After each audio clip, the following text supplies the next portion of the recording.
What is the thing that you are most envious of in the world? That's a big question. It is. To start off like that. We don't mess around on this podcast. Do you mean envious of a person? You pick anything. You pick anything at all you like. Have you asked me this because you have an answer to this? No. I don't have an answer to this. No. Do you have one though? I mean, no. I'm asking you.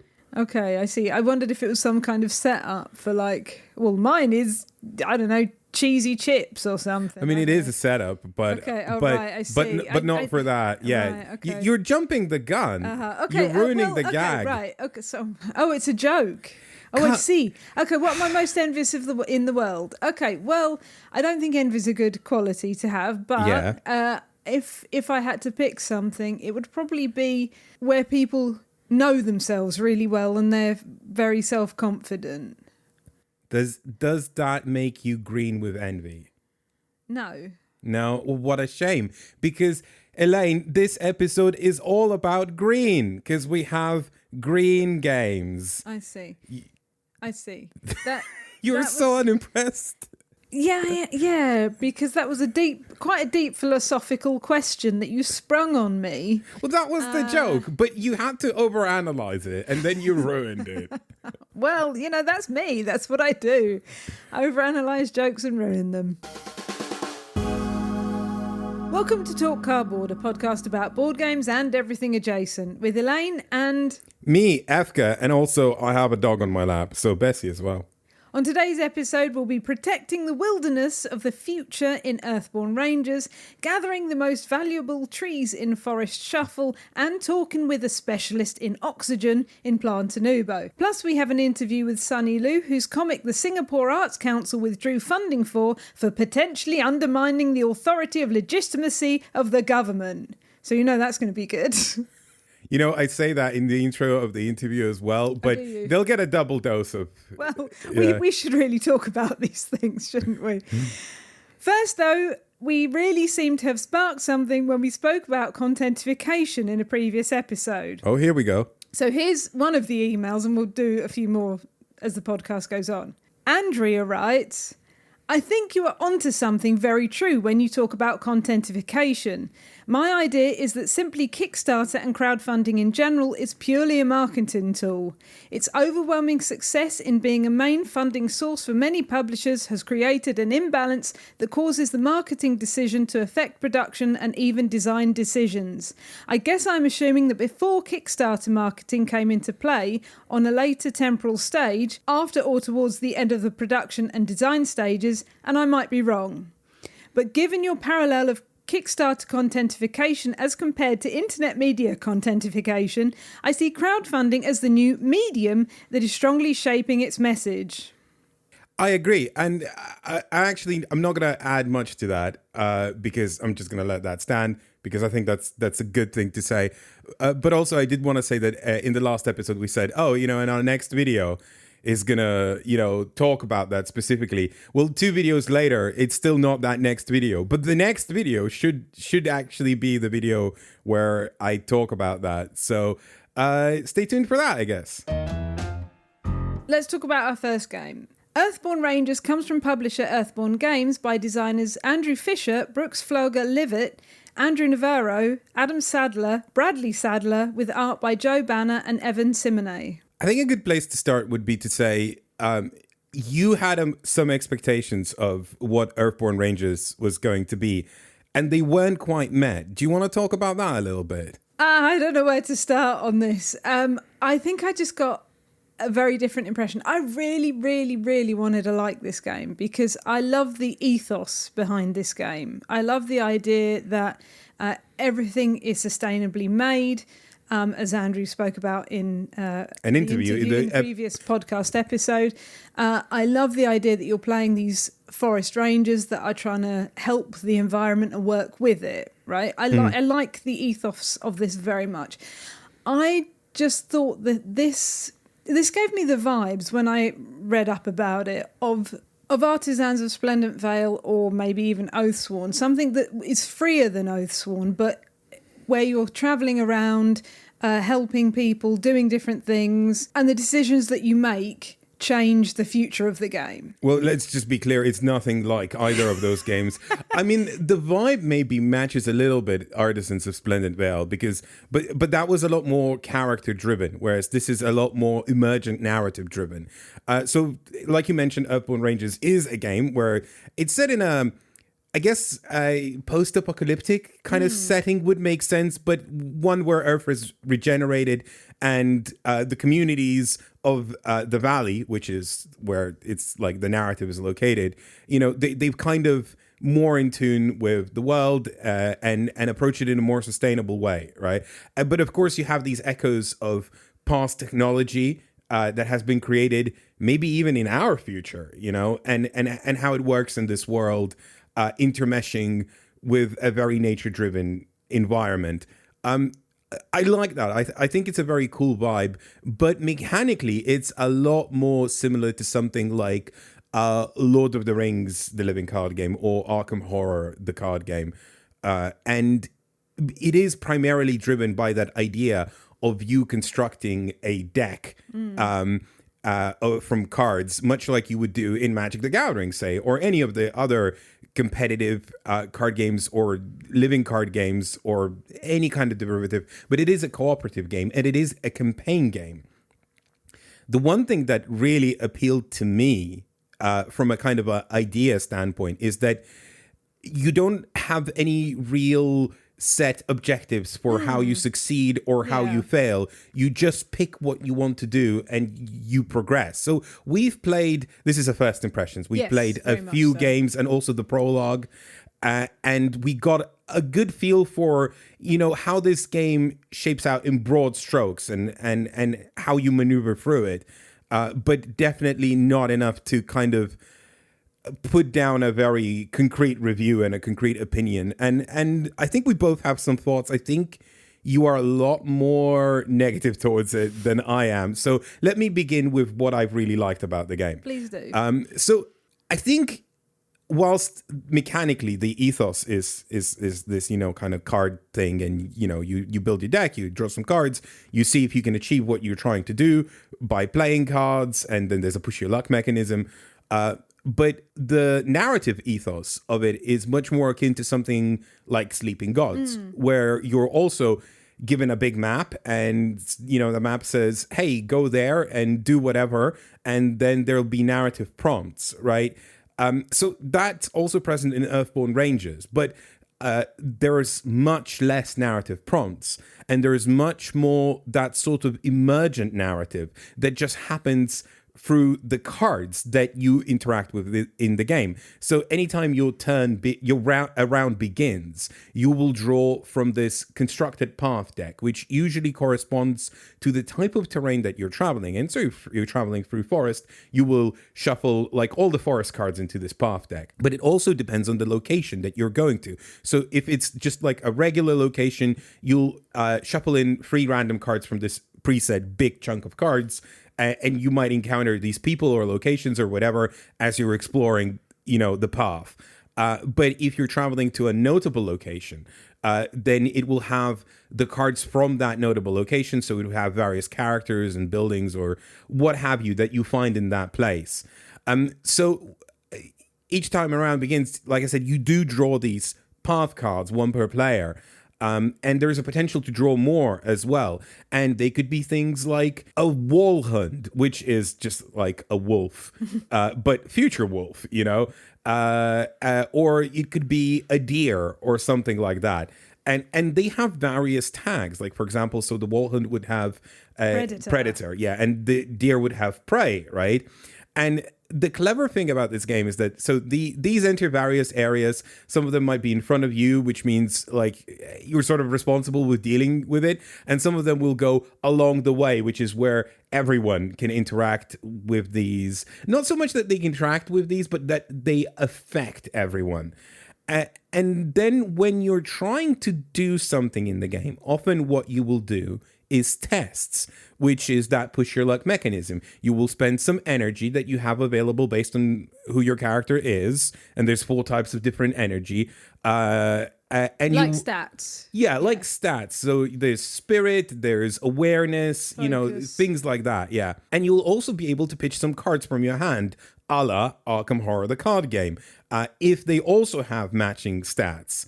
And then you will draw a modifier card, and it will affect those stats based on which card you've drawn. So it might have a -2, -1, a 0, or a +1. And then you will see whether you succeed at the thing and how well you succeed. And it will do various things. So let's say like we've encountered a predator, right? I could be like, hey, do you know what? Let's make friends with that wall hunt because, it's nature. We don't have to just kill everything in sight or be mean to it. We can try and tame it and say, hey, we're friends, So you could take the soothe test, which, let you use your spirit and various cards, and you could put progress tokens on it, and if you put enough you would clear it. But even if you don't, you've interacted with it enough to move towards the progress of soothing this beast. But then once you draw the challenge card, it also has these triggers for various events that appear on these cards. And I'm getting to the cool part. I know it's a belabored explanation, but I'm hoping I'm giving like a good impression of what happens in this game.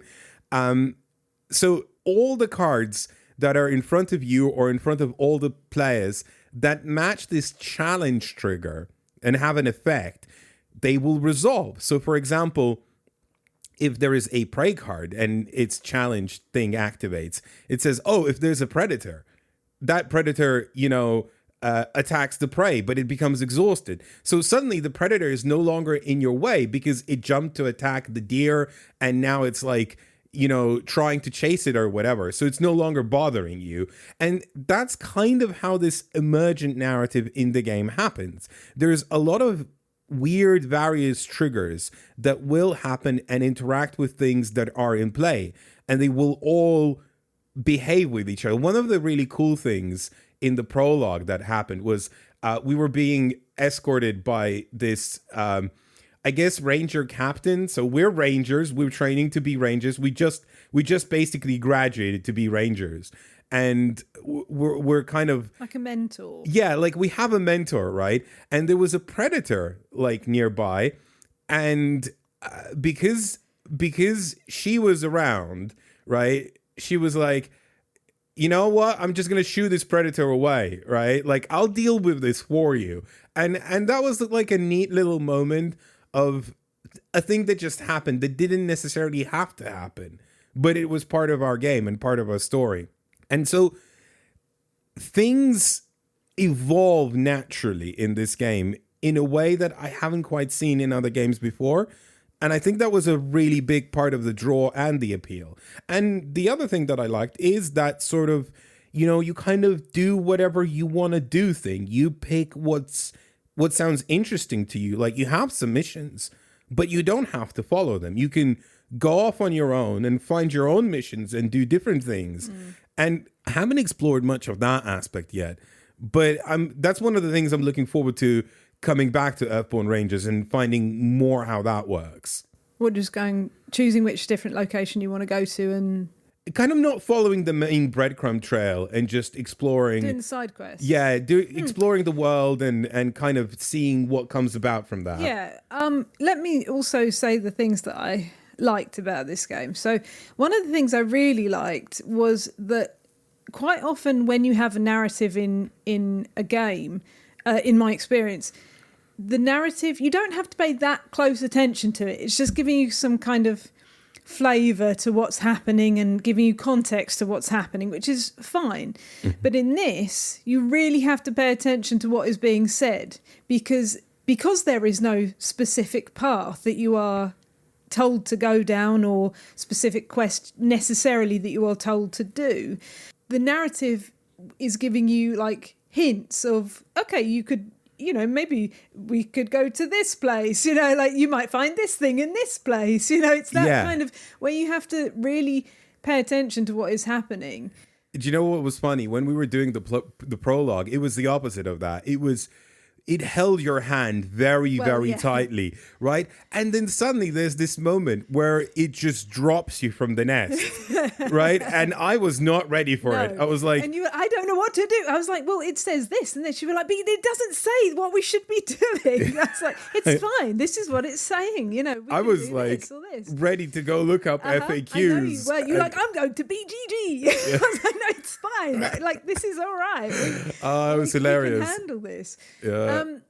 I also really like that there's not a set path and that there are side quests that you can be doing simultaneously with the main quest. So you could have the main quest, but then also go down these little other paths and not necessarily have to complete them in a linear way. I like that. I like this kind of sandboxy type thing going on. I mean, it's a very low stakes game so far. There isn't like this uber bad thing that's happening that you must stop. Just...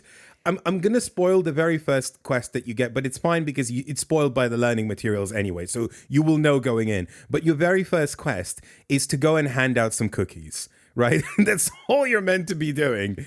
If you watch the tutorial videos, it's in that. Which so. I recommend anyone do. I'll get more into the rules later. Yeah. But yeah, it's like... you know, hand out some cookies, and it kind of gives you the vibe immediately that like you're not really here to solve the world's big problems. You're a ranger. Your job is to literally go about communities and see who needs what done, right? So if you must fix someone's shack with, you know, a 2x4 and some nails and a hammer, that's what you're going to be doing. And that's not a quest that is in the game. I made that up, but like that's the vibe I'm getting. We from don't it. know that yet. Yeah, it could be. It could be. It did kind of remind me a little bit of those cozy video games where you're not really. There's no like set definitive thing that you must be doing to fight a big bad or whatever. You're just bimbling about doing various things. But like you said, it's first impressions, so that might change. I don't know. But I also liked the way that you play cards and the way the cards interact with each other changes constantly as you're going through the game. I thought that was very interesting. However, you were leading up to this. This I think this is a good game. This is not a game for me because I don't have a lot of patience when it comes to games. I want to either learn the rules myself or someone teach them to me and then we play. That's how I like my games. Bread and butter, right? And you want the gratification to come immediately, right? I think you do. It's not even gratification, but it's feeling like I'm doing something, progressing with something. And this involves a lot of deck building. It involves a lot of thinking about how you're going to choose your cards and what you're going to do with these cards, but you don't actually really know when you choose the cards what they do or how they interact with each other. So I found that really, really hard. It's a bit like when you have to choose your GCSEs when you're 14 and you have to know what you want to do for the rest of your life. Sorry, just to be a pedant, an annoying pedant, I will clarify for people listening at home that when you said deck building, you don't mean deck building the mechanism. You mean building your deck as you would in a that style of card game. I did mean that. Yeah, building a deck rather than deck building. Sorry, but when you are building your deck up and you're choosing the cards to put into it, you don't know how to play the game yet. Yeah. So you don't know what's going to be good, and you can change that. You can. As you go through the game, you can rebuild the deck and put different cards in. And the game will, it says, reward you with specific cards that you can then put into your deck too. But I just felt so very lost and tired by this. You, I know, really like building a deck. I found it somewhat unintuitive in terms of what makes a good deck in this game. I found it very hard to gauge how to build an effective deck. And I think I would recommend, if you're playing this for the first time, there's a website for this game. I think it's Earthborne. You just Google Earthborne Rangers, you'll find the website. But there is Games. It's probably on that, right? Yeah, so there is a 4 pre-made characters available That for would you. have suited me. Yeah.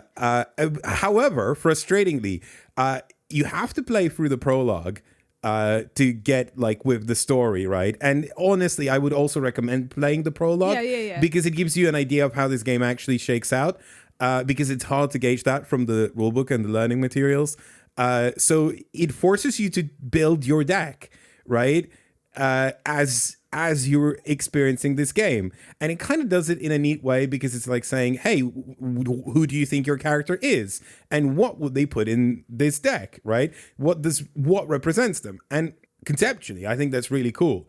But when this game doesn't have an intuitive mechanical flow, and it takes you a few sessions to pick up on how you actually effectively do things. Yes, yeah. So, for example, there's a mechanism called Scout, which lets you look into the path deck for however much you succeed. Let's say I succeed with 3 effort and scouting. That means I can look at the top 3 cards of the path deck. So remember, the path deck is like where most of the bad stuff, like the predators and the obstacles and all of that lies, right? And then you can put them at the top or the bottom, and then you have to draw a path card. Now, generally, you don't want to draw a path card because, again, that's another predator or obstacle that is in the way. But also, the things you often need to find for missions are in that path deck. So actually, scouting is a really important feature of the game because it lets you put away the bad stuff and draw out the good stuff that you want to see. And that wasn't something that was immediately apparent to me when I was building the deck. And I thought, I'm not probably going to need these. And then immediately realized, oh, wait, no, I really need these. And that's just like the top layer of where I find, the building your deck part unintuitive. There are many more nuances that you discover through the gameplay that you're like, oh no, these cards are not actually useful to my character. I need these entirely different ones. And again, the game does let you rebuild, like you said, but just learning what makes an effective deck is a long path. But do you think it's only feeling unintuitive because it's a game that we haven't experienced a lot? Like imagine the first time you played like Dungeons and Dragons or something and you had to build a character. You had no idea what wisdom did. You had no idea what strength did, apart from maybe that's the fighty one, whatever. You don't know what anything does and why it would be good and why you would want to put stats in this or that or the other, right? Yeah, so I think that's part of the appeal. If you're gelling with that idea of a game that is like, it's not that it's easy, but it is low stakes, right? And it's definitely driven on exploration, and it isn't intuitive mechanically, but you enjoy untangling mechanisms and you enjoy building a deck to help you untangle those mechanisms. I mean, I think this might be your favorite game, right? I think this game is definitely someone's favorite game because it's built and designed for a very specific person. I match some of those criterias, but not all of them. I agree with you, right? And I think if you go into this game knowing that is what you're going to be doing for the first 2 hours, is just building your character and thinking about what cards you want to put and what is their personality, what is this character, what do they do? I'm a shepherd. I'm a shepherd in the valleys, which I thought was quite cool. Then I think I didn't go into it with the right mindset. I went into it with, come on, let's play this game, right? And I think if I had gone into it knowing that, okay, this is what we're doing, because the thing is, you build a little bit, play some of it, build a little bit, play some of it, and I just found that very disjointed and I just didn't gel with me. But I totally agree with you. I think this is going to be a brilliant game for some people. A note on the rules. Yeah, so I did this the wrong way around. I read the rule book twice because I felt like I needed to read it twice because it just was not cohering into a picture. And then I watched the video tutorials. For anyone learning this game, I would recommend watch the video tutorials, then read the rule book, then actually attempt to play. Because you need both. There's a few bits in the video tutorials that are not mentioned in the rulebook, and the rulebook does a lot of stuff where it explains the same concept about 4 times, but only one of those times it explains it fully. And I found that incredibly frustrating.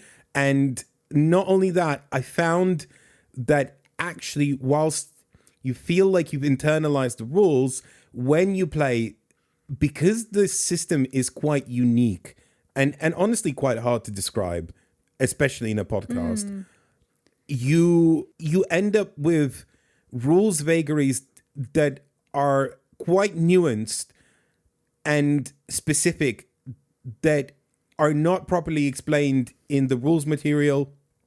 I think this game needs an FAQ. Yeah. Like really, really needs an FAQ. Because... And maybe a glossary. Yeah, some of it is just not very clear. And some of the answers the rulebook simply doesn't provide. I found that quite frustrating. Yeah, I think that's always frustrating in a game when you're constantly going to BGG to see if someone else has asked the same question as you. That it disjoints the game, you know, and that makes it less smooth. So I want to say one thing that is, I'm going to not do a spoiler, but it's something, but it's going to come across as a little bit of a spoiler, but it's not really. But it's something I wish I'd have known going into this game. This game is like the real world, right? So when you are doing quests, they might not be as easily fulfillable as you first thought. There. I hope, did that make sense to you? Yeah, it did make sense. There were certainly some moments where I was under the impression that we've done everything that we needed to do, Yes. but actually not quite. And then it turns out that the not quite part is not at all insignificant. Right, and, yeah. And a little bit arduous. It's you know? not just like you're going to read some end completion quest text. And sometimes you're you will. actually... But mechanically, you might not be quite at the place where you thought you needed to be. Yeah, that's what I mean, yeah. It was quite strange to adapt myself to that. And again, it's managing expectations. I wonder like how I would feel about it immediately the next time I play this after Probably recording quite the differently. podcast. Yeah, probably quite differently. But it was a weirdly skewed first impression based on just how unique this game is and what it's trying to achieve. And it's sometimes when these ideas are really quite out there, you're gonna butt heads with those ideas until, you know, either the game molds into what you want it to be, which is not very likely, or you mold yourself to what the game wants you to be, which is, let's face it, what's probably going to happen, right? Or not. You can just get rid of it. It's up to you. It's your game. Do what you like. We've had an email from Mike who says, I wanted to first say I really enjoy your content and have enjoyed your time you allocated within your podcast to topically chat. I really like when you give yourselves the time and space to talk through an in-depth topic. I did, however, really struggle with this week's Contentification segment. I emailed just to throw some thoughts around and explain where I was lost in your chat, as you mentioned more content on it may come out on Monday. Well, it hasn't yet, but it will. Your opening segment on this topic emphasised how you are not making content, and you broke down several steps you take and how each one of those is a specialised skill. But all of the steps you described were aimed towards making a thing you hoped audiences would consume. You were describing how you create a thing that an audience can receive. You described the process of content creation. You described how you are indeed content creators, something you seem to want to distance yourself from at the start of the segment. Content became this taboo thing that you wanted to stay away from, but I don't really know why. Content creation has a negative stigma but isn't inherently bad. You go about it in a moral-first approach, as you explain at various points in videos and podcasts. I don't know why content was used as an icky word when that is exactly what any board game media person is creating. In this instance, I consider content to be something made by someone to be consumed/enjoyed in some form of media. I failed to understand your segment on how board games are becoming content. I don't feel you really got across what you thought content was and how board games had become it. You mentioned that some Kickstarters had competitive, cooperative and solo modes. That is the demand of the market. The pandemic brought solo gaming into the spotlight and publishers woke up to the solo market being a big driver of sales. A board game is just a game. It's just a thing to pass the time. Some of us, like me, really love spending time this way, but I don't know why you made everything seem so negative or the evil forces in the background were intoxifying the very air us board gamers breathe. Actually, lots of games get released, and if the market likes what the game offers, then it is very profitable and similar games get made. I don't think it is much more nefarious than that in general. Yes, there are huge plastic mini games about, but they aren't bad, and they are just what a lot of people enjoy. I also had very little idea what you were referencing when you spoke about games being advertised as the last game you'll need. Games are a product a company makes for profit. Yes, Kickstarter is awash with plastic miniatures that give adults the toy factor and makes them spend lots of money. But that isn't board games becoming content. That's just a marketplace seeing what sells and offering it to the consumer. Board games have always been this. A designer makes a game and hopefully a publisher picks the games that sell lots of copies. I really enjoy your stuff and don't want this to be a critique. I just wanted to share that after listening to that segment 3 times, I wasn't really sure what point you were trying to make. It really just sounded like you were bouncing from thought to thought about issues you had with board game marketing. I write as I know you have a video coming out Monday, and I just wanted to give you feedback that there are clearly some really good thoughts you both have about this area, but I think you need to be more specific and really explain what contentification is to you and what board gaming was like before and after its effects. I really failed to identify what this evil contentification thing was and why I should be annoyed or thrilled by it. Well, thank you, Mike, for your thoughts and concerns and email. I guess this is a prime example of my issues with it. But here is a person who self-admittedly enjoys our stuff. Didn't say content, thankfully. Although content is what we do, apparently. No more. Just content. We can only just be content to this person. This person will not give us the gratification of allowing ourselves to call ourselves even podcasters or reviewers or editors or writers. I'm not saying we're the artistic epitome of any of those things. I'm not saying that, what we do is some sort of a high art or whatever, right? But if you watch a person who, say, presents a recipe that they've created for, a dish or whatever, would you call them a cook or would you call them a content creator, right? I would call them a cook. I would give the person the benefit of the doubt. Not even the benefit, but the graciousness of letting themselves call themselves whatever they want, especially when they call themselves after the thing that they do, which is, in the example I gave, a cook, right?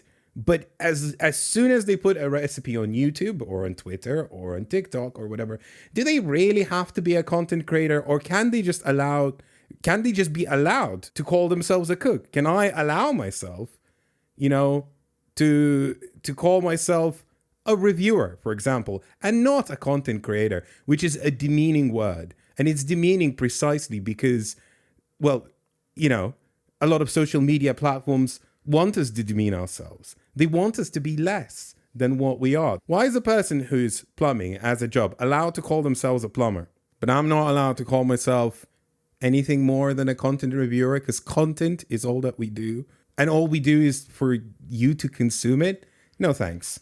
That wasn't the only email that we had that said a similar thing. So sorry to pick on you a bit, Mike, to read your one out. We had a few emails that said similar things.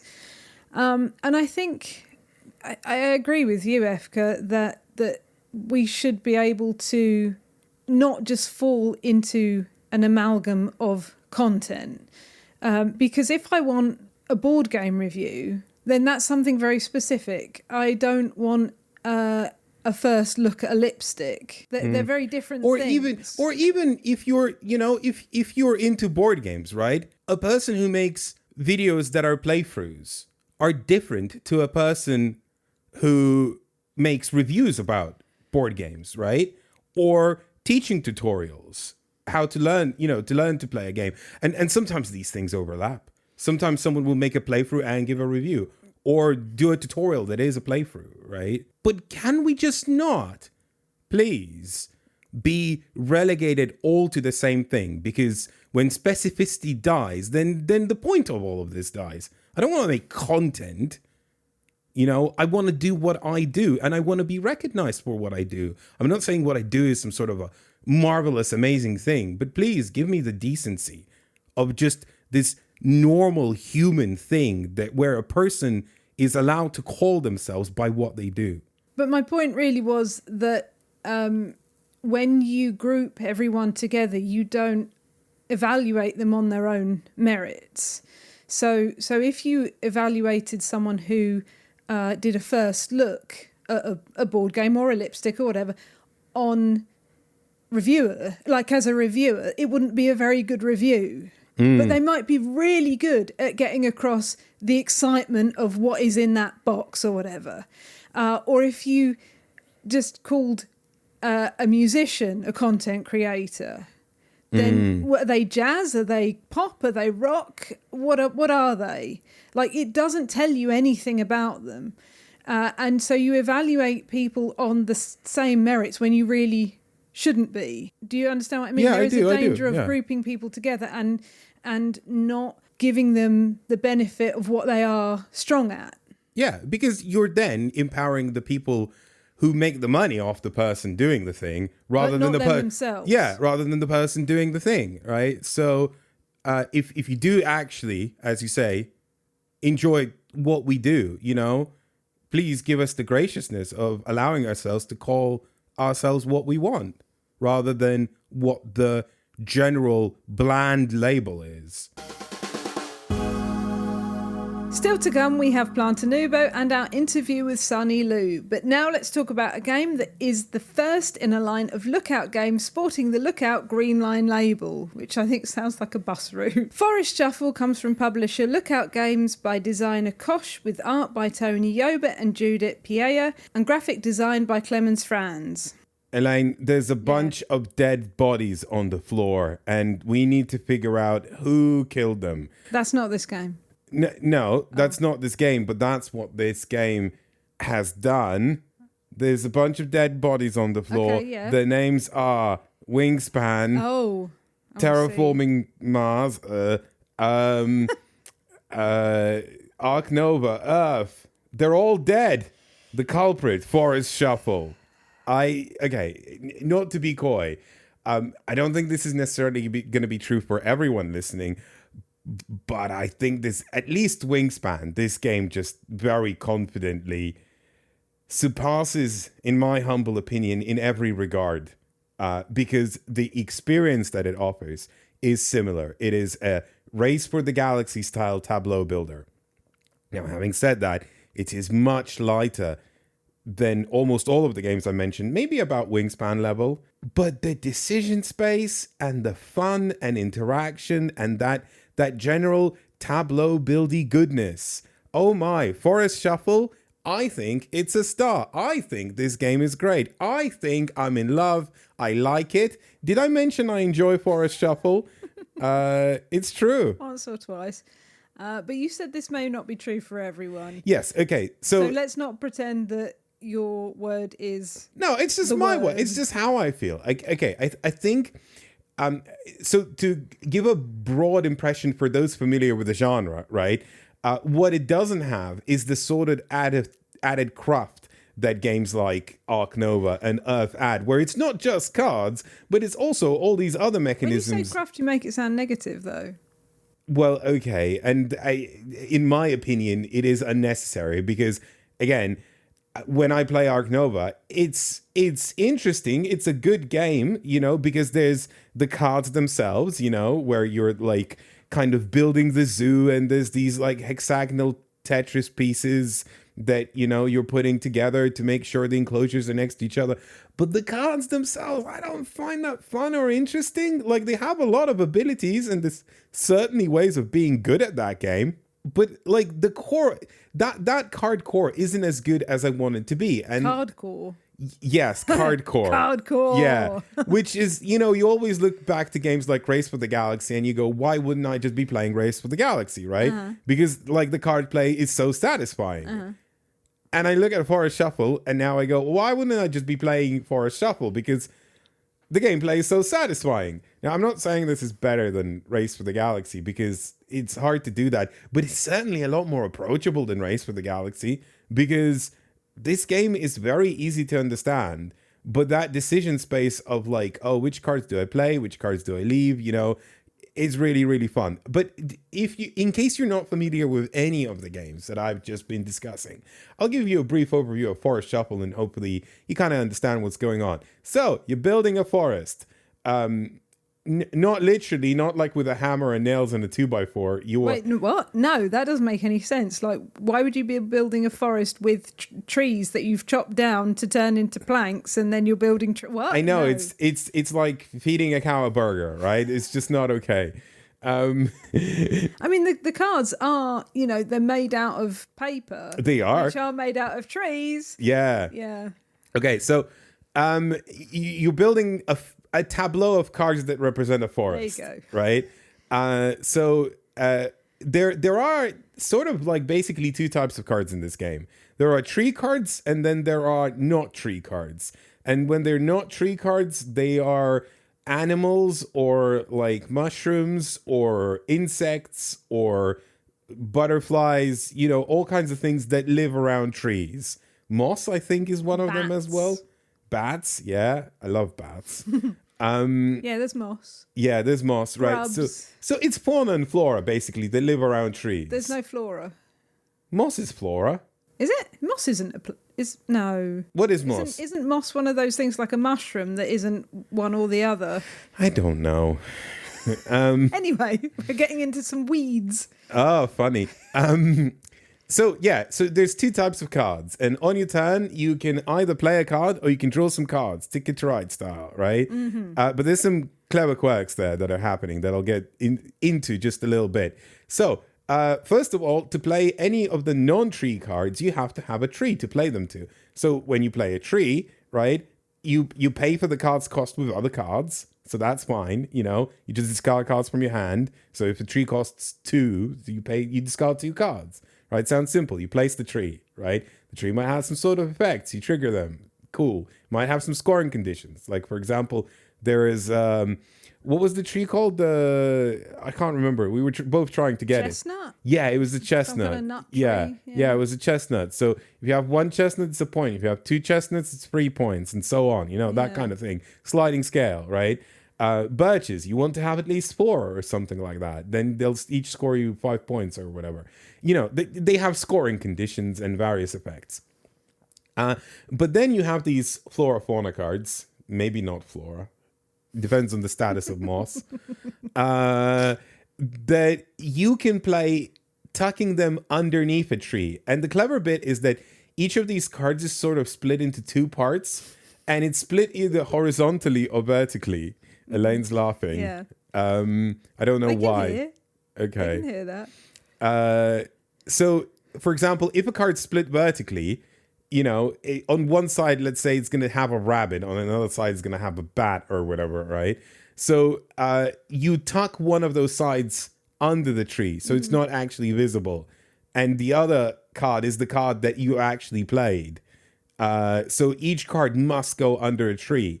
And there's some clever bits there, because some cards can only be placed to the right or left side of the tree. Some cards can only be placed above or below the tree, right? And each of these sides have their own individual costs and individual effects and individual scoring conditions. But the real clever meat happens in these 2 systems that makes the game really come alive and makes it very vibrant and interesting. So one thing is that there is the forest clearing area, which I just call the forest shuffle area, because it's like, if you're gonna, because cards go there, right? Yeah. So it's like the forest shuffle, and it's the name of the game. I don't know why they didn't call it. Yeah, I don't know why they didn't call it the forest shuffle area, but it's the forest clearing area. So whenever you discard a card in this game, for any reason, you don't discard it to a discard pile. You discard it to the forest Shuffle. yeah. And it's just there, available for everyone to pick up. So there's this like aching decision space of like, okay, I want to play this card. So I need to pay other cards for it. But the cards I pay with, I'm going to have to discard cards. But if I discard the cards that are good for my opponent, then am I doing them a benefit? And then on top of that, there's also types. So, you know, some will have like a autumn leaf on it, and some will have like a paw print on it or something like that, right? So if some cards have special abilities, and when you play them, when you pay for them, if you pay for them with the exact right type of symbols on the cards that you've paid for that card, this is getting very convoluted, then a special bonus effect will trigger. And then the decision space really blooms. Because again, you're not just trying to pay for cards, but it's like, which cards are you giving up? Which cards are going to help your opponent? Can I trigger these bonus abilities? There's a lot of things happening, but I think what's one of the most fun things about this game for me is that the effects themselves and like the various abilities and the triggers, they're just very interesting. They're more interesting than in games like Earth or in games like Wingspan or in games like Arc Nova even, where I feel like everything is useful in some way. And I can see a number of strategies that not only interact from like a mechanical standpoint, but also from a narrative standpoint, because they really thematically make a lot of sense. Yeah, like this bat is in my hand. I really don't want this bat. I'm going to toss it into the forest and let someone else take it. You mean like that? Yeah, sure. Okay. All games are an abstraction, Elaine. There are some allowances we make for abstractions. Chuck into the forest with these mushrooms. Well, no, it's just, okay, it doesn't behoof your environment, right? So it lives in a different forest. Oh, that's a much nicer way of putting it, yeah. My forest, right? Okay, yeah. I really like this game. I like the Lagrange mechanism of you have a card and it does different things depending on where you tuck it. Yeah. And you might mess yourself up by tucking something under and revealing something else, and you've tucked the thing under that actually you were saving to place. Yeah. And you go, oh no, where did my fox go? Oh, it's on the other side of the badger, and I've tucked it under the thing to get the badger bonus. Oh no. This game doesn't do a lot. It doesn't have many moving parts, but what it does do, it does incredibly well and incredibly smoothly. And I think you are right. Like, I think it comes back to that thing of just because games can do something, should they? Yeah. Right? So do you need to add in all these other things and extra systems, right? Systems that your brain has to work out and keep track of? Yeah. Whereas this, I mean, it took me, I don't know, not long to read the rule book, 10, 15 minutes to read the rule book. Something and then like that, we were playing. It was so quick to learn and to teach you, even though your brain was on fire and you just kept running around the house for some reason.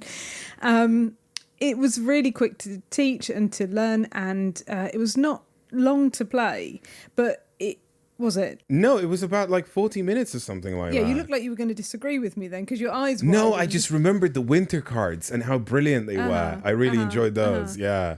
Yeah. Because, do you want to explain that? Yeah, go on. So the way the game ends is that basically the bottom third of the deck is stacked with 3 winter cards.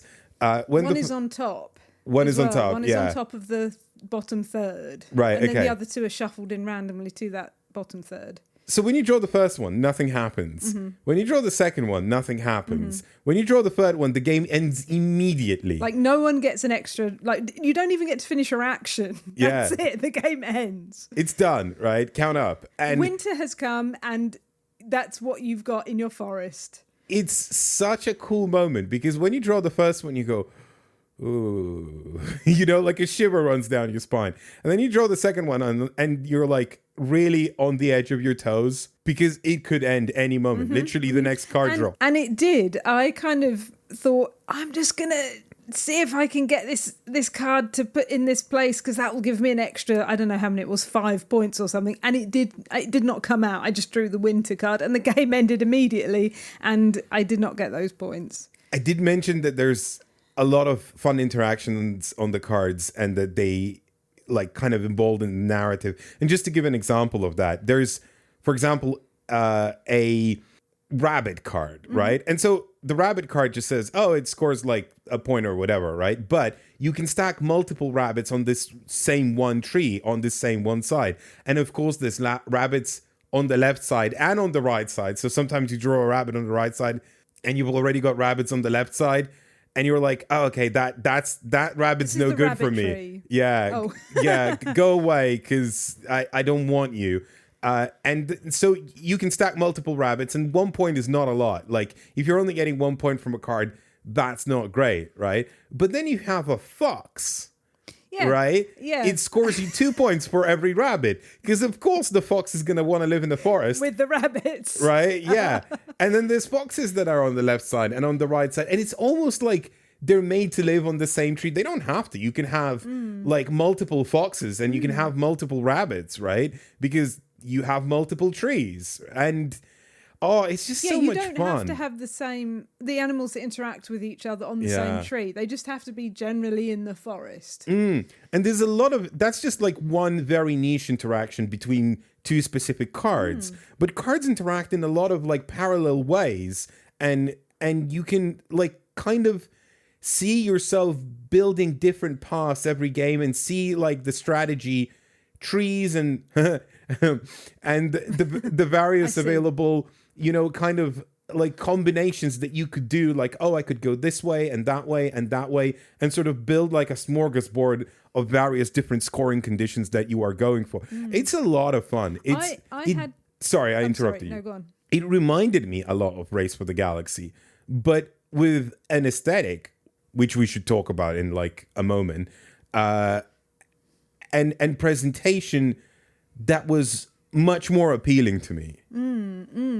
It feels like a game that there wouldn't be a lot of interaction in, because you're building your own forest, right? And you're just looking at animals that work in your forest. But I held that chestnut tree card in my hand turn after turn after turn after turn. I didn't want to spend it, because if I spent it, I would have put it in the clearing and you would have taken it, and you were going for the chestnut tree strategy, which meant you wanted like 7 chestnut trees, and I would have given you something like 9 points if I'd put that in the clearing.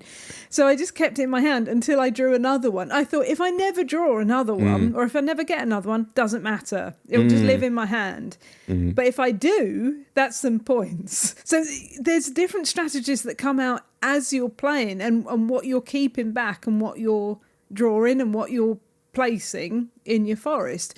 I wanted to get all the butterflies. That was like the goal. But I did not get the last butterfly, because you score more points depending on how many different types of butterfly. But I realised that you were also trying to do that, so we were fighting over butterfly cards. We were, and that's the kind of funky part of the game as well. You can kind of figure out that each card, if you place things well, can score you like about 4 or 5 points. And sometimes it goes like really weird, where it's like a card says, oh, hey, this one scores 15 points if you have a bat in your forest. And the card itself, I can't remember what it was. I think it was a squirrel or something like that, And I'm like, okay, so I play this at 15 points per card. That's a lot, right? But then you play the bat, and by itself, the bat scores nothing unless you have 3 different bats.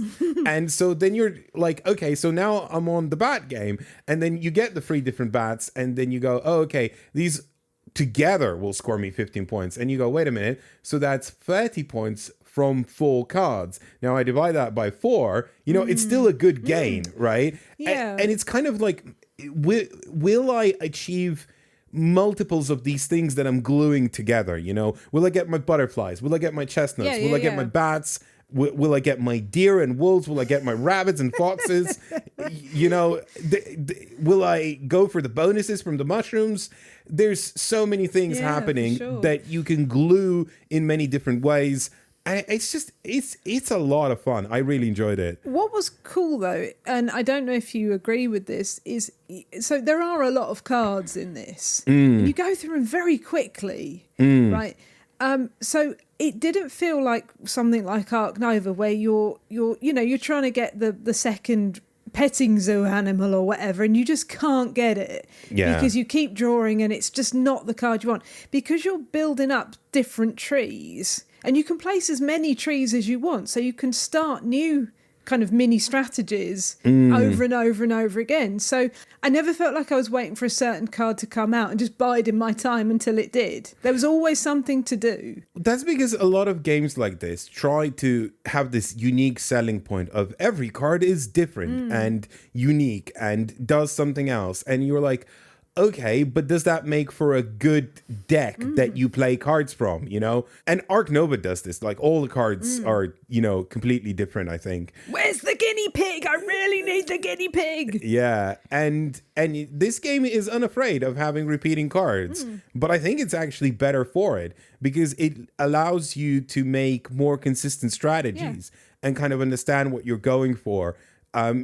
It's very enjoyable in that regard. I do want to talk about the art because the art, hey, every card is illustrated in this game, right? I don't know why people say that, we just can't afford to hire. I don't know who says that.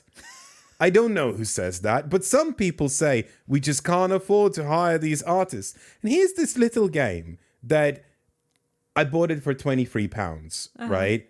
£23.50, I think, right?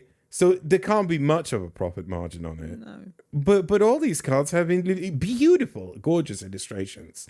What a great job on making this game look incredibly attractive, It's lovely. It's so lovely. It's so evocative of nature and the forest and the animals. Like, it's immersive, right? Immersive, yeah. That's a good word. It doesn't feel like you're in a forest, but it feels like you're in this setting. Yeah. It's really nice. As much as I like the illustration in Wingspan, and they are gorgeous, I really, really enjoy all the birds in Wingspan, there's something about that kind of white border of the cards that makes it feel like removed. Do you know what I mean? Like you're one step away from enjoying this sort of like kind of bird watching experience because the white border I see and what background. You mean. It's more like a picture of a bird, whereas in this game it's the animal. Even though the card is always split, so there's always two different animals, it's drawn within the forest setting. It's not like a photograph of an animal against a white background. Yeah. Is that what you mean? Yeah, well, because that white background makes me feel like I'm looking at this bird in a biology book than rather actually like building this environment for these birds, right? Whereas with Forest Shuffle, you are actually, kind of immersed in this idea of the game, right? So I think because of its price, because of its accessibility, because of how much fun it is to play, I think this is like a top tier game, I think it's so really, really good. And I think it might be overlooked because of how small the box is. But I think Lookout Spiel has done just an absolutely fantastic job with this game, making it look great. Also, can I just add, much like Earthborne Rangers, it comes with no shrink wrap. Yeah. Even the box. The green line. Yeah, the green line of games. Yeah, the box has no shrink wrap. The cards have no shrink wrap. They're wrapped in paper. And also, I'm going to guess. I don't know. But I remember from our interview with Andrew Navarro, he was talking about FSC certified paper. I don't know if this is FSC certified paper, but the paper on the cards feels exactly like the Earthborne Rangers cards. I believe it is FSC certified because that is part of the green line stamp. Oh, is it really? Yeah, if it has that stamp, it means that it's certified paper. Yeah, so it's, they put their money where their mouth is, They made a game that is sustainably produced, is absolutely gorgeous to look at, plays like a dream, is a lot of fun, is easy to get into, is cheap, right? I just, top mark recommendations from me. I had so much fun. Still to come, we have Planta Nubo, but right now we have our interview with Sonny Liew. I would like to preface this interview just to give some context what the interview is about, and also a few things that happened after the interview. So a few years ago, Sonny Liew, who's a comic book artist and writer, has done a museum piece called 1819 Singapore, for which he created a fake board game as a museum piece with the trappings of modern board game design, and also commissioned a video for the museum installation by Shut Up and Sit Down, where Quinn's reviewed this game that doesn't exist. And that video was online because it was necessary for the museum installation, that people could go and watch it at home, not necessarily being at the museum. And of course, board gamers saw it and thought it was a real board game. Cut to some time later, Sonny Liew is designing an actual board game with other people involved called 1819 Singapore, just like that previous game, derived from that previous fake game. And I wanted to interview Sonny about that, and so we recorded an interview. Sometime after the interview was recorded, I got an email from Sonny saying he's no longer involved with the design of 1819 Singapore. So what you're hearing right now in this interview is me not knowing that this is the case. And I think that makes the interview slightly more interesting. But I'm going to stop this preface now. I'm just going to cut to the interview. Please enjoy 1819 Singapore. Delighted to welcome to the show Sonny Liew. Sonny is known for illustrating comic books, including many illustrations for Marvel and DC, but also writing comic books like Malinky Robot and the Eisner Award-winning The Art of Charlie Chan Hok Chai, a comic book that upset Singapore's government so much it withdrew its funding for, and I quote, retelling of Singapore's history, which potentially undermines the authority or legitimacy of the government. But today, sadly, we won't be undermining governmental legitimacies. We'll be talking cardboard. So, Sonny, before we go into perhaps the most metafictional board game ever created, I wanted to find out more about your relationship to games. How long have they been a part of your life? Well, thanks for having me on this podcast, Epka. I've been a fan of the MPI YouTube channel for quite a while. So I think that's one of the reasons why I got back into board games. I think as a kid, of course, I played things like Monopoly, Risk, and Cluedo with my family and friends. But then I think I kind of left that behind for quite a long time until I suppose videos about board games start to appear on my YouTube feed for some reason. Mm-hmm. And I realized that they had changed and developed and grown a lot. And that's when I bought my first modern board game, which was probably Pandemic, I think. So what was your reaction to Pandemic? Did it feel like something incredibly different, or did it feel like, oh yeah, this is something like that always felt like it belonged to me, or something like that? I don't know. It did feel very fresh, right? I think that the changes the development of games since my early teenage years to what I was seeing in modern board games felt like they had gotten rid of a lot of the problems that early board games had, like players being eliminated early, too much luck involved, and things like that, and especially even the cooperative element was new to me at the time, right? So I think it made me semi-obsessed with board games for quite a long time, and I went with this phase that I think a lot of board games people go through. I would buy every game I could get my hands on for, and then later have to call them, figure out how to get in the game, sell them. So that was the. Yeah, I mean, I still buy board games once in a while, although I try not to, given the amount of games I have that unplayed right now in my collection. Is there a particular moment, either with modern board games or with from your childhood, that you can identify as something incredibly memorable? Is there something that was there an evening that really left an impression on you? I look back at my childhood days, I mean, those memories are quite vague, right? So I just kind of remember playing with my sister, my aunts, my parents, and those are fond memories, but I couldn't really tell you much about them in detail. Mm-hmm. In my teenage years, I think we did play Axis and Allies, right? I think that was probably the last phase of my board game experience until much more recently. And those games were really long. It's like a 3-4 hour game, right? Yeah. So my friends and I would be sat around the table and playing it all day long. And I think those were memorable for being so dragged out, but still fun at some level, right? I think those games were, yeah.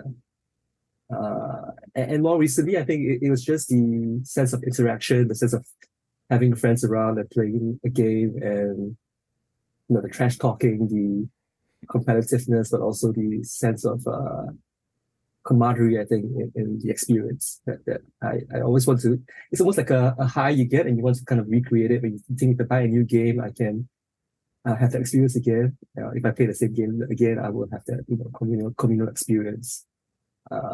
So yeah, it's hard to pinpoint one thing, but I think just in general, it's this feeling of having a good time with friends. To pivot a little bit, Singapore 1819, the exhibition. What was it? How did it come about? And why did you do it? So that's kind of a long story. I think it started when, it started when this art space here in Singapore called Temengong Art in Residence. And I think they typically do residencies with artists from other countries. But this time around, they invited a bunch of us local artists to take part in a group exhibition. And there weren't many constraints. All they wanted was some kind of thematic link to the idea of Temengong, right? Which is a Malay title given to one of the Malay leaders. It's sort of a generalship where the person who's in charge of the navy and security and for the Sultan, the king of the area. And so I think the other people, they did prints, they did paintings and sculptures. But I had been, partly because I've been so obsessed with games for quite a long time, I had this idea in my mind that I wanted to create I want to call it a fictional board game, if that makes sense. Okay. In the sense that it wasn't a real game that we play tested, but we wanted to make it look real, right? That when you went to the exhibition, you would see this board laid out with miniatures and cards and everything. And as a way for me, I think, to explore, colonialism in Singapore, right? The British came in 1819, and the legacy is still with us today, obviously. And for me, this was just a way to use board games as a way to tell a narrative about that experience. And I think that stemmed from sort of my own feelings about board games, that there were some board games that made you think about the theme that they were built around, right? Yeah, and I think I remember NPI did a podcast on colonialism and board games, and that was something that I had watched. Though I think that was probably after or during the process. So it wasn't the spark, but it was part of our. When I say our, I mean it wasn't just me involved in the project. My partner Sing Xuan and a bunch of friends of mine were all involved in making this thing together. I remember you sending me pictures of the exhibition, and one of them just had this little table in the corner, and on that table, very conspicuously placed, were Archipelago and Puerto Rico, just sort of casually, like they're just there. And it felt in a certain way like very pointed, but at the same time, like if I look at the other pictures of the exhibition, it felt like it fit the scene very well. Can you tell me a little bit more about like why you decided to place those other games there? Is it to contextualize that, like, hey, these are real board games and they do look like that, and they exist? Or I suppose to some degree, I mean, we chose those games to display there partly because they were other games about colonialism, right? Although ultimately it became a bit of an afterthought, I would say, because we didn't put any signs up, we didn't have any descriptions of those games on site. So if you didn't know what they were about, you probably might not have thought too much about them. But that was partly, I guess, a constraint of time and resources, and we didn't have the time to make everything fit in exactly the way we wanted to. So those board games were placed there. I think if you knew board games, you know those games, you would have got something out of it. But the focus was, I guess, really the fake board game as well as the video we were playing in the background. And I think that's how we got in touch in the first place, when I approached NPI to possibly do a fake video review of 1819. in the end, we only had enough time and money to get one from Shut Up and Sit Down, right? And so Quinn did a very good thick review of our game for the exhibition. I remember watching that video, but more importantly, I remember the day when people discovered that this video exists, and a lot of people didn't realize that this was part of a museum exhibition, and that they thought it was real. How did you feel about people responding to it like that? A little bit conflicted, I think, at the end of the day, right? Because my own work, like the book you mentioned just now, A La Charlie Chan, is also plays some of the same ideas in that it's a actual history of Singapore, but told through the lens of a fictional comic artist, right? So it creates this fictional career of an artist who does comics about Singapore, but all those comics are made up by myself. And but at the same time, it's exploring the real history of Singapore. And when that book came out, I think most people got that it was fictional, but some people thought it was real, right? So I remember at our first book launch, someone came up to us at the end and saying, "Where is Charlie Chan? Like, why is he not here at his own book launch?" Right? So it explained that he was fictional. And in the case of this 1819 board game, you kind of want the people who think that it's real, like people who go to the exhibition that think that this is a real game, a real review. But at the same time, it was a little bit problematic in that I think, especially for Shut Up, Sit Down, right, for them to do a project like this implied that they were willing to make a fake review about games, and we had to sort of like walk the line between making it seem real at the same time making it clear that it wasn't a real game and that it wouldn't implicate Shut Up, Sit Down in any controversies. I mean, I imagine at the time maybe it was stressful, but I think like looking back on it, people probably understand the intention, Like there's something about games, I think, already that is metafictional within themselves because, when we sit down, to play, let's say, like some sort of a licensed property, like a board game based around a video game or a movie or whatever, we enact a part of that media, but at the same time, we know it's not that media. We're sort of like play acting in a way. Was there any part of that sort of metafictionality of games that made it particularly ripe, I guess, for making it an exhibition of a kind of a fake board game presenting itself as a real board game? I think it did, in the sense that, when you play a board game, like you say, it could play out in many different ways, right? I mean, they're the constraint of the rules, constraint of the themes, but, for example, who ends up the winner in the game depends on the players at each game, right? So in the context of 1819 in Singapore, I guess what we were trying to explore was the idea of whether you could create a board game where the colonized could play with the colonizers in a way that was balanced, right? Because if you look at a lot of board games, I think you either play one of the two sides, right? Because even Pax Premier, I think you play the warlords, but you don't get to play the British or the Russians, simply because it creates kind of asymmetry that's hard to resolve, right? Like if you want to have accuracy, you would make the colonizers much more powerful than the colonized, and then how do you create a game that works for both sides?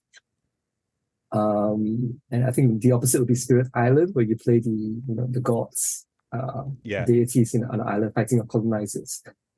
So within this fictional game, we could suggest that there was a way of balancing it, right? So I remember two versions of the game, where one was the historically correct version, where the colonizers did have military superiority over the locals, and then another version of it where you had the special cards that were essentially mythological creatures, right? Like a giant lionfish creature that could help balance the military power on the two sides. So I'm not sure I'm answering the question clearly, but I think it gave us a chance to explore historical possibilities, right? So I think when you look at history, we think that this is what happened, and the constraints on all sides compel people to act in a certain way and get certain results.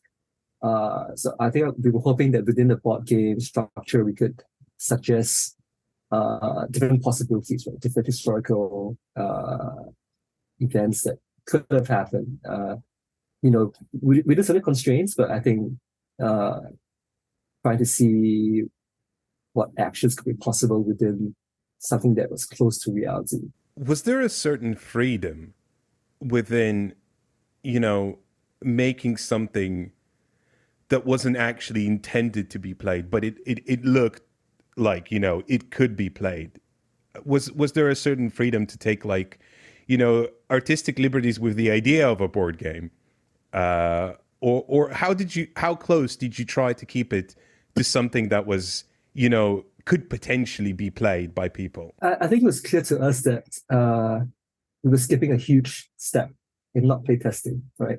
So the lack of the need to playtest and make the game workable as a whole made it a lot easier to create this thing, right? Because if we did try to playtest it, it would have taken years or months to make a viable board game. So all we had to do was take mechanics and systems that from games we had played and sort of cobble them together without having to worry about balancing or flow or turn order or anything like that. So that made it a lot easier, right? So we were just focused on the design of the game as well as flavor text and sort of the narrative that we want to tell, right? So through the video and through museum science text and all that. So yeah, it was a lot easier, right? Because I'm not sure if you know that we have been trying to make it into real board games ever since. That was going to be my next question. Yeah, you are trying to make it real, right?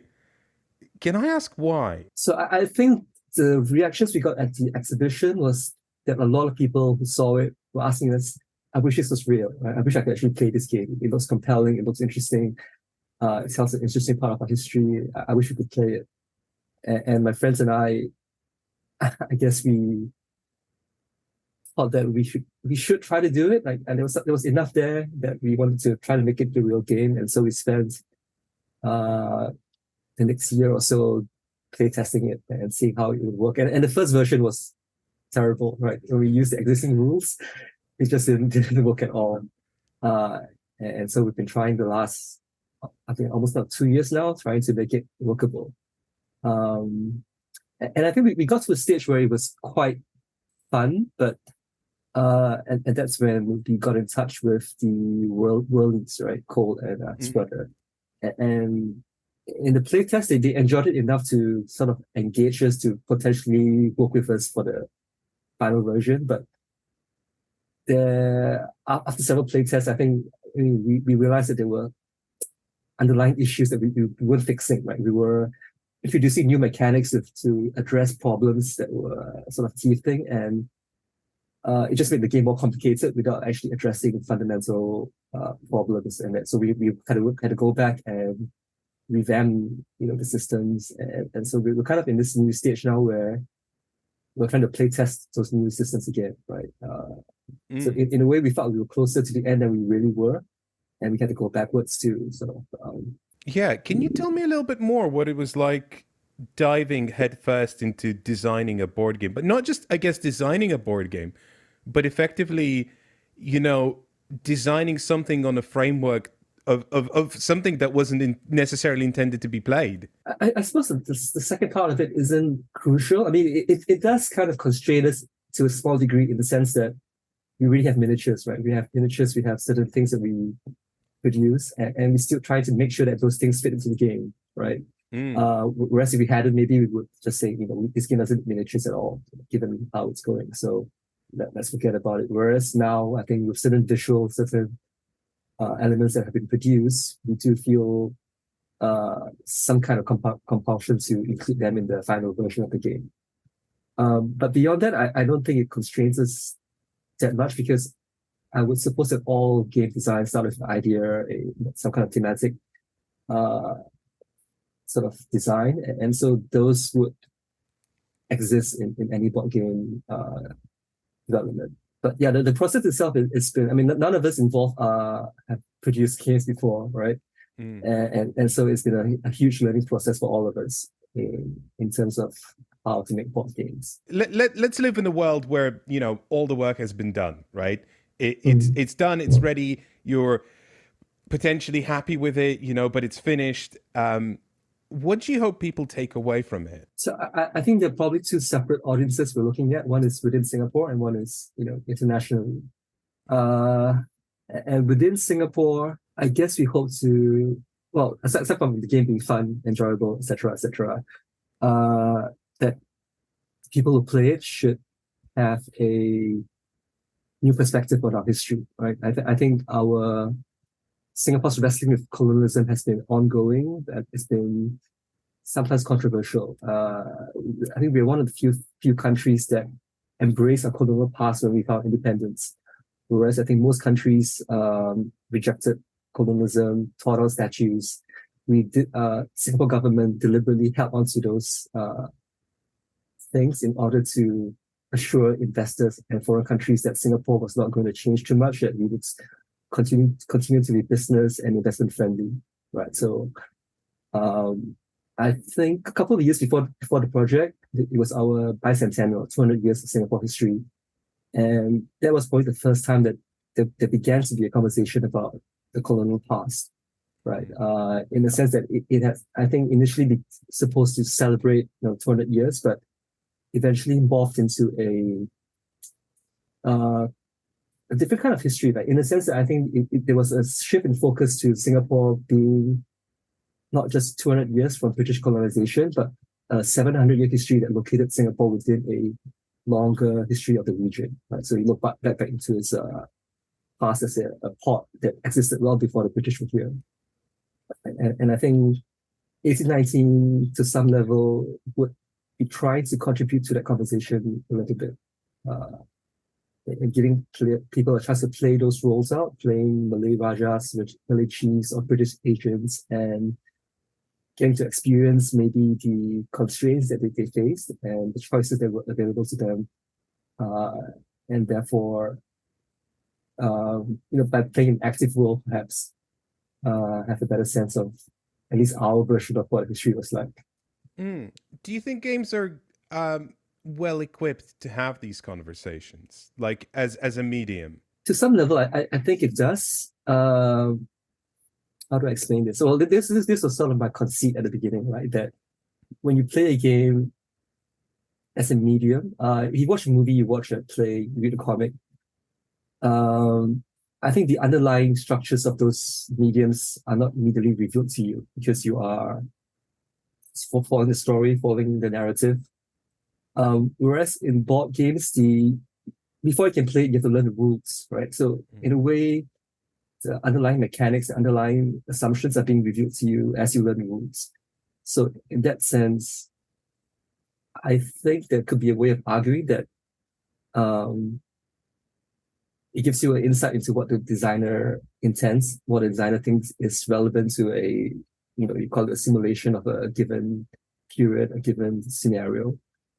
And that possibly could mean that it exposes sort of the ideology behind it more than other mediums right at the get-go, right? Because I think eventually any medium will review its ideology, but with board games, potentially the rules needing to be learned means that it starts earlier in the process. One of the things I noticed about games is actually like, and this isn't always true because sometimes intentions are pretty clear, but very often, games cast you as almost like a neutral agent within, especially board games, within like a given setting, and it's like it's your choice how you're gonna go. Are you gonna be for this side or that side? And sometimes I think it's very hard to pick apart like the intention of the author and where they're going with this.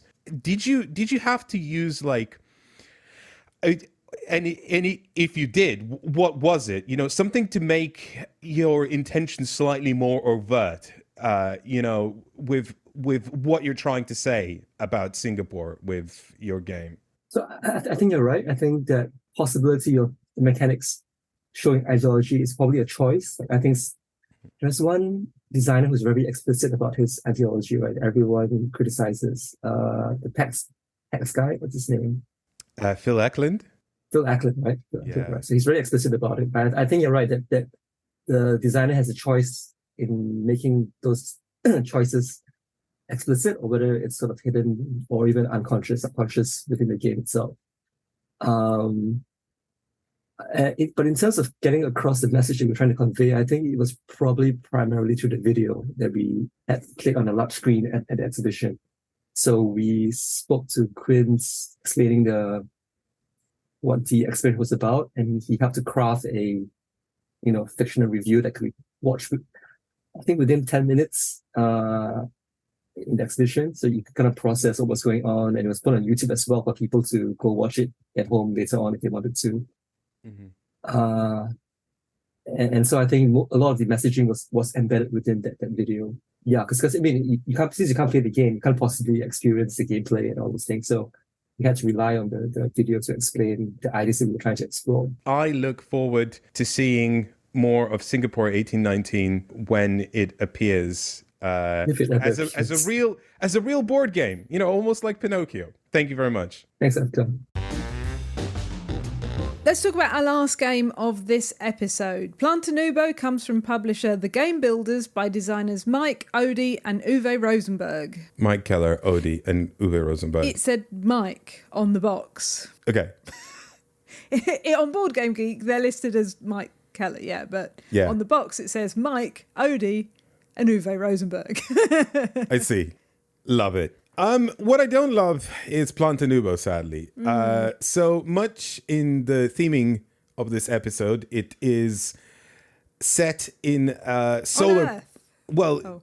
in a solar punk setting. And the idea is that, again, post-apocalyptic in a sense that, there was a catastrophe, some sort of climate catastrophe. And then after that, people have learned to live with nature. And in this case, on giant trees that sprouted up. And then people build basically tree houses and then extract oxygen. You get oxy points. But, theming aside, and by the way, I just don't want to kind of brush it aside because it's very clear that a lot of work has gone into the theming of this game. There's fictional narrative, like the oxygen specialist. Yeah, that's tied around it. There's I believe like an anthology series, but it's in German. So to the best of my knowledge, it's in German. So I haven't actually read it. Yeah, we read the very first page of that little booklet that came in the box because Google Translate helped us read that, and it sounded, thematic. Yes. But again, I'm not going to base my impressions on Google Translate. So all of that aside, this is a game that I don't think does a good job evoking that narrative mechanically. Like, art-wise and setting-wise, clearly a lot of work has been put in there. But mechanically, I found this game quite hard going, and I know I'm not the only one. I know that the critical response to this so far has been, strained, I think would be the best description. And so we're not having like a hot take here or anything, but there are a lot of systems in this game. And actually in a podcast setting, I would struggle to begin to describe those systems. But the general premise is that three main systems interact. One, there is a polyomino building puzzle. So you lay polyomino tiles on your personal board. It's a very small grid that is like half of it is blocked off at the beginning of the game, if not more, by boulders you have to clear via special actions. But basically, you can put polyomino tiles. These tiles represent flowers. So, for example, a red tile will make red flowers, which are red cubes, right? Now, you want to clear these flowers. So when you build the tile, it populates it with cubes. Now, these cubes you don't want because you want to actually ship away to these flowers for like basically recipe delivery kind of mechanism where like there's tiles that have demand for various colors of flowers. What have you got? Can you ship them away? If yes, good, you get rid of these flowers, right? And then, because you have now space on these tiles that you've built on your board, you can build another tile on top of those tiles, which are forest tiles, which will then give you income. And then after that, you will get to flip that tile, which will then provide you endgame points. So there's like 4 tiers of tile building, of one on top of another, on top of another. And that has a kind of recipe delivery mechanism, that interacts with that. Now, when you deliver these recipes, you get energy, which is another mechanism, because you have this like energy track around your board. And every time you get energy, you move the die around the energy track. And then on the energy track, there's also cards that give you special abilities. And then once the energy die goes past those cards, it powers those cards up and let you use them or makes them more efficient depending on what card it is, right? But also you can upgrade the energy track. So when you pass these cards, you get victory points on top of that as well. But also all of that interacts with the action selection mechanism, where you have these 4 tools, and what action you want to do depends on where you place them. So if I place my blue tool between 2 tiles, I can do an action on one of these 2 tiles. But now no other players can place a blue tool that is adjacent to either of those 2 tiles. And then on top of that, I might be able to activate both of these tiles. But that's if I got enough robot points, which are another mechanism that interacts with all of the systems. But how do you get points, Efka? How'd you score points in this game? Well, various ways. It's not actually for like a many mechanisms pointsality type Euro. It doesn't have a lot of opportunities to score points. It's not massively high points scoring. No, it's quite tight in that regard, and I think that is a design trope that is endemic to Mike Keller and OD Designs, because they together, I believe, they designed La Granja, which we've covered previously, and quite enjoyed that game. And also Cooper Island, I think that's OD's design as well. So neither of those are like massively point scoring games. You are trying to be efficient. I think my problem with this isn't, I know I lampooned the expansiveness of the mechanisms, and I apologize for that. It's an easy target, but actually, like, a lot of the mechanisms in this game are very interesting. I think they're in a time where many of the Euros just glue different mechanisms that you've seen before in slightly different ways. It feels like this is fresh and innovative, right? Because it has a lot of different ideas, and it melds them in interesting and new ways. And that's good. I just felt like there were so many things happening at the same time that you had to consider quite a few things happening. But the impact of what you do never felt that great. It felt like the game was very frugal with changing the game state much. What I did enjoy about the game is the constant sense that I'm just not doing enough. I'm not doing enough. I need to be more efficient with my actions. I didn't plan well. And I think for people who, out of their Euro games, if they want like this sense of, I could really be doing a lot better and I could be a lot more efficient with this, and if that's all they want, I think this game could be pretty good, because I imagine it has a lot of replayability and it has a lot of variability as well, because it feels like with so many different, power-up cards that let you do special bonus actions and so many kind of different ways that you can strive for different goals, there is just an enormous amount of different ways that this game can shake out, right? However, what happens in the game never excited me at any point. I didn't feel like, oh, I'm gonna do this thing and it's gonna really, turn things around. Or this turn is the good one, right? You never felt like you had the good turn. I had turns that were impactful, but nothing particularly interesting happened, right? Gears moved. A lot of gears moved. And they were churning, right? And But sometimes, the gumball never fell out the machine. yes. Some turns the gears really moved a lot, but the gumball just was not coming out. And I recognize that this is a very individual kind of experience and reaction to a Euro game, because some people will, the gumball will be different for different people. Mm-hmm. But for me, that gumball never came out, right? With stringing out this analogy. I like this game more than you, I think. Because I didn't mind the fact that, like, once I realised that everything that you did in this game is incremental, and that there wasn't necessarily going to be that, like, build up, massive payoff turn.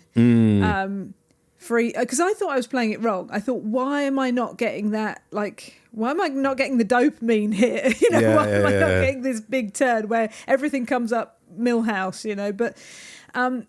But neither were you. And I thought, okay, well, maybe it's the game. Like, as we played more, I thought maybe it's just not something that necessarily happens. And what did happen a couple of times was I had planned really well for flower deliveries. So I'd taken the tile that gave me the flowers that I didn't have yet on my board, and then I could next turn deliver like 3 flowers and fill up a flower delivery slot and get all the bonuses from that, like the extra point bonus and all the energy bonuses that you get from that. So there were a couple of turns where, although it wasn't like a massive payout turn, it did something, and I quite enjoyed that. And I enjoyed that it wasn't massively swingy either. Like, it wasn't like you were doing this and this and this and you were taking things away, or I was doing that and the other player was like, I'll get a resource or whatever. You were always doing something that added to your energy, or it was just balancing. Do I want to get robot points? Do I want to get energy points? Can I? Like, have you taken the spot that I really wanted to go to? What is the action colour that is going to be left over that is going to give me the bonus at the end? Because the tool that you didn't use, there's a bonus as well, depending on that. So there's a lot to think about, and you're right, it's like a puzzle. It's a real puzzle. Like, if I move this gear, will this gear move or will this one move? And if that one moves, what happens next? I didn't mind that at all. It wasn't the best game that I've ever played, but I think I liked it a lot more than you. I think I would have liked it if there were maybe 1 or 2 ideas less in it. It was very busy. I think it was very busy. It was too busy for me, and in that regard, like, I wouldn't have minded if the payoff wasn't that big, if there were just a few less systems to constantly churn through and think about. Because, like, I was like, okay, what do I want to achieve this round? Because there's 4 rounds in the game. Okay, I would like to build a forest, and not just a tiny one, maybe a slightly bigger one. Okay, just the number of incremental steps it took me to get to the space where, like, okay, I've achieved my one goal of building this one forest tile was enormous. And I think the problem that I have is, first of all, you can't plan too much in this game apart from broad strokes, because you never know what tiles are going to get blocked off by other players, especially in a higher player count game. Even though there's more space, I still think you can end up with just like tiles blocked off. Okay, so you can't plan too much because your spaces that you want to go to for actions might be, taken away from you. But also you have to have like a big picture of like what you're trying to achieve. Sure. And because of the number of incremental steps, if you mess up one of these steps, your whole round plan just goes out the window. You go, right, okay, well, I did a bunch of things that amounted to nothing because I made one tiny mistake here or there, and the whole Rube Goldberg machine just, collapsed. Yeah. The domino did not fall down. And so the wheel didn't spin. Yeah, exactly. No, I understand. Yeah. And I think, that's the same with a lot of Euros, though. Like, you mess up a turn and it messes up your plan. I think it's how many mess up points there are that bothers me, right? There's just how many opportunities there are to do it wrong. There's only 12 turns in the entire game. Yeah, but there's like 17 different systems, Well, yeah, right? yeah, for sure. I kind of ignored the forests entirely. I got them because at some point you're probably going to get a forest, right? So I didn't concentrate on that at all. I mean, you still did win the game by not that many points, though. You weren't a runaway winner. No, I think like 5 points. But I never felt what you felt about building up the forests. That like what I was doing was kind of like churny, like chuggy. So I don't know if that's just the strategy is just more lengthy. I don't know. Maybe. I think you were focusing on the energy track and making yourself more efficiently run around it and collect points that way. Yeah. You know, I'll give this game the kudos it deserves. There's a lot of different approaches in how you can, try and win, and little different strategies you can combine. There's a lot of innovation happening. It's not an elegant puzzle in any sense of the word. It just isn't. It's right? very busy. It is incredibly busy, and it's. I don't want to use the word overwrought, but it is at least wrought. Which of these plates do I let crash to the ground? It's Yeah. not even like trying to keep them all spinning. You're just like, which ones do I just abandon? Yeah, but I think my chief complaint is that it too often for me felt like work and not fun, and that's just a tricky balancing thing with Euros. Sometimes they can feel like that. But once again, kudos to the production. The artwork looks nice. I think it's nice that we're having all these green themed games and in some cases pushing for green production as well. So I think this is a first time, even though these are not first time designers, this is a first time publisher. So, not everyone can achieve the lofty goals of no plastic in their game. So this is the one game in this episode that isn't that, but still, thematically. Shrink wrapped. Yes, Yeah. I believe they were. Yeah, but it's still going for that, for that sort of green theme, and I think that's really nice. But I don't like how you've already messed up the world and now these things are saving it. That's not like, like in Forest Shuffle, like you're trying to preserve the state of the forest, or in Forest Rangers, you're trying to preserve the natural state of the forest and the earth. And this is like, well, you've messed it up already. Too late. Well, no, but that's kind of like the solar punk genre in a nutshell. Of course. I like that they're very green themed, and I like this new kind of direction that games are going in. And I thought it would be nice to have an episode that focused on all of that and elevated it. This wasn't my favorite Euro. This is by far not the worst Euro I've ever played. Somewhere in the middle. I found it a bit too laborious, but it was all right. That's all the games. If you have anything to say about any of them, don't forget to drop me an email, elaine@nopunincluded.com, or if you have any general questions or comments. Justin asks this about contentification. Do you think this has actually made games worse for play, or maybe just more expensive and wasteful? That's the first question. There's another one. I think that yes. And to, I guess, elaborate a little bit, I think it affects the design, and goes back to the first email you read out in the episode, where it affects the design, but it also affects the production. Where if the design, has to account for like all the eventualities of a potential buyer, right? Then it also, kind of the design needs to make space for all of that. And I guess a good analogy would be like, why isn't there a car that is also a boat and also an airplane, right? Because it's not very efficient at being all three, right? It can't be good at doing all of those. We buy a car because we need to get around, We buy a boat only because we need to get across a river, right? How many times do you go across, like along a river, not across, along a river, right? How many times do you go along a river? Not many times. How many times do you use roads? All the time, right? It depends who you are. So buying a car that is also a boat would be so expensive and inefficient that they just don't make those. Well, I mean, okay, they do niche, exist, but no one really buys them, No. right?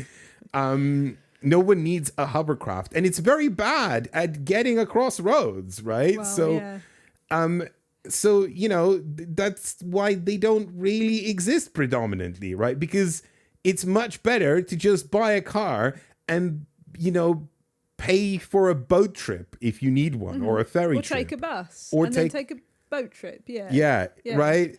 So I don't need the thing to get me all the way there. I can take a boat and then take a bus at the other end.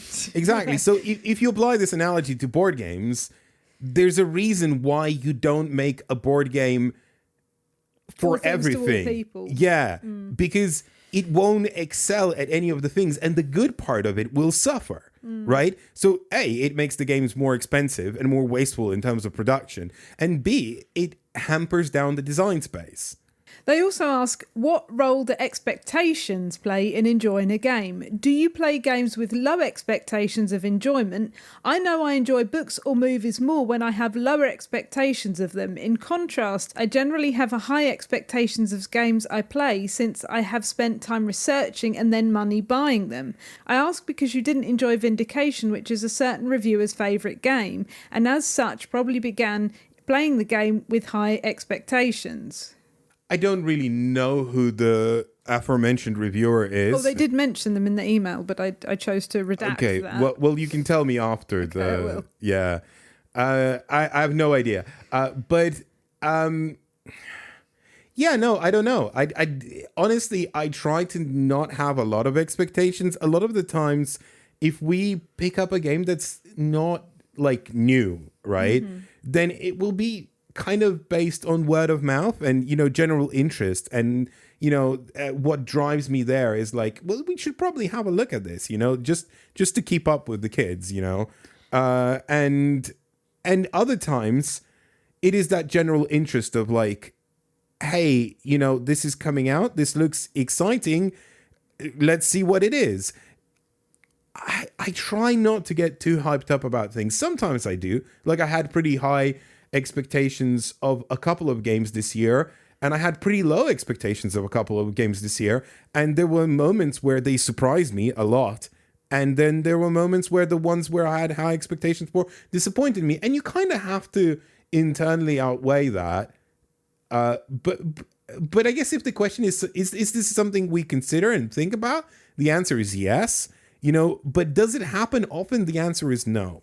I learned my lesson about not having too high expectations with Blackout Hong Kong. I was so looking forward to that game. I was so excited about that game, and then it wasn't a good game. And from that point, I have never wanted to have too high expectations of any game. It just is. Does this look, like you said, does this look interesting? Does this look like it does something different? Does it look fun? Okay, let's have a go. Yeah, I think the culprit here is the volume. We go through more games than an average board game enthusiast does. Sure. Because it's just job. the nature of the job, right? We really go through quite a lot. And I think if we had high expectations, it would be a recipe for disaster. We would get disappointed too much, and our job would become too arduous and not fun anymore. But it also, I think it skews your bias. Yeah, let's say that. If you are looking forward to a game very much, then you are priming yourself to enjoy that game more, even if it's not that good, because you've built it up in your head.